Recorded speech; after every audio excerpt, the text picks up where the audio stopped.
अयोध्या धाम के साथ ही संयुक्त अरब अमीरात में पहला हिंदू मंदिर बना है।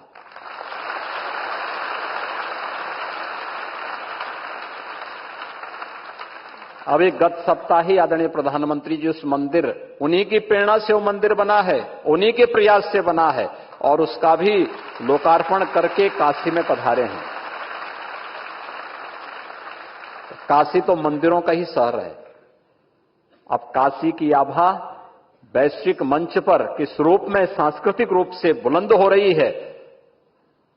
संयुक्त अरब अमीरात में अबू धाबी में बना हुआ मंदिर भी इसका एक नया उदाहरण है। इसलिए भी मैं आप सबकी ओर से, प्रदेशवासियों की ओर से उनका अभिनंदन और आभार व्यक्त करता हूं। पिछले 10 वर्ष में काशी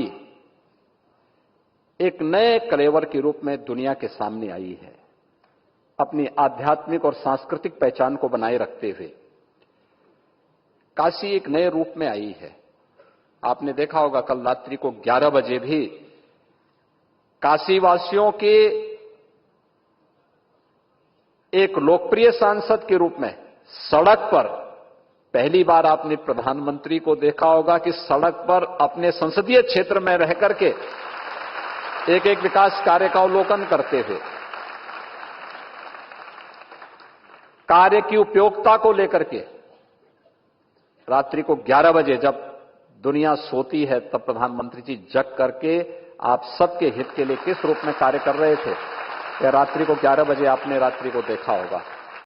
पहले जिस गरीब को सबसे आखिरी समझा जाता था, सबसे छोटा कहा जाता था, आज सबसे बड़ी योजनाएं उसी के लिए बनी है। इन योजनाओं का दुनिया में सबसे बड़ी सरकारी योजनाएं कहा जा रहा है। आप देखिए, कोरोना की इतनी बड़ी मुश्किल आई, हमने 80 करोड़ गरीबों को मुफ्त राशन की योजना चलाई।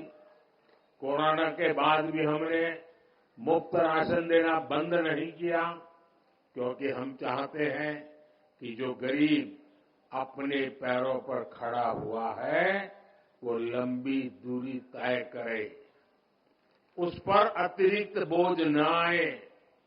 ऐसी योजना इतने बड़े पैमाने पर दुनिया के किसी भी देश में नहीं है। हमने स्वच्छ भारत अभियान चलाया, देश के हर गांव में हर परिवार के लिए मुफ्त शौचालय बनाया। इसका लाभ सबसे ज्यादा दलित, पिछड़े हमारे परिवारों को, खासकर हमारी एससी, एसटी, ओबीसी माताओं बहनों को हुआ है। इन्हें ही सबसे ज्यादा खुले में शौच के लिए जाना पड़ता था, परेशानियां उठानी पड़ती थी। आज देश के गांव-गांव तक साफ पानी पहुंचाने के लिए जल जीवन मिशन चल रहा है।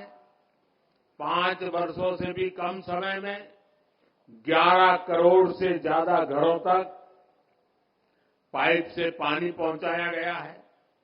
करोड़ों गरीबों को मुफ्त इलाज के लिए आयुष्मान कार्ड मिला है। उन्हें पहली बार ये हौसला मिला है कि अगर बीमारी आ भी गई तो इलाज के अभाव में जिंदगी खत्म नहीं होगी। इसी तरह जन-धन खातों से गरीब को बैंक जाने का अधिकार मिला है। इन्हीं बैंक खातों में सरकार सीधे पैसा भेजती है। इन्हीं खातों में किसानों को किसान सम्मान निधि जाती है, जिनमें से करीब 1.5 करोड़ लाभार्थी हमारे दलित किसान ही हैं। फसल बीमा योजना का लाभ उठाने वाले किसानों में बड़ी संख्या दलित और पिछड़े किसानों की है। युवाओं के लिए भी 2014 से पहली जितनी स्कॉलरशिप मिलती थी, आज हम उससे 2 गुनी स्कॉलरशिप दलित युवाओं को दे रहे हैं। इसी तरह 2022-23 में पीएम आवास योजना के तहत हजारों करोड़ रुपए दलित परिवारों के खातों में भेजे गए ताकि उनका भी अपना पक्का घर हो। और भाइयों बहनों, भारत इतने बड़े बड़े काम इसलिए कर पा रहा है क्योंकि आज दलित, वंचित, पिछड़ा और गरीब के लिए सरकार की नीयत साफ है। भारत ये काम इसलिए कर पा रहा है क्योंकि आपका साथ और आपका विश्वास हमारे साथ है।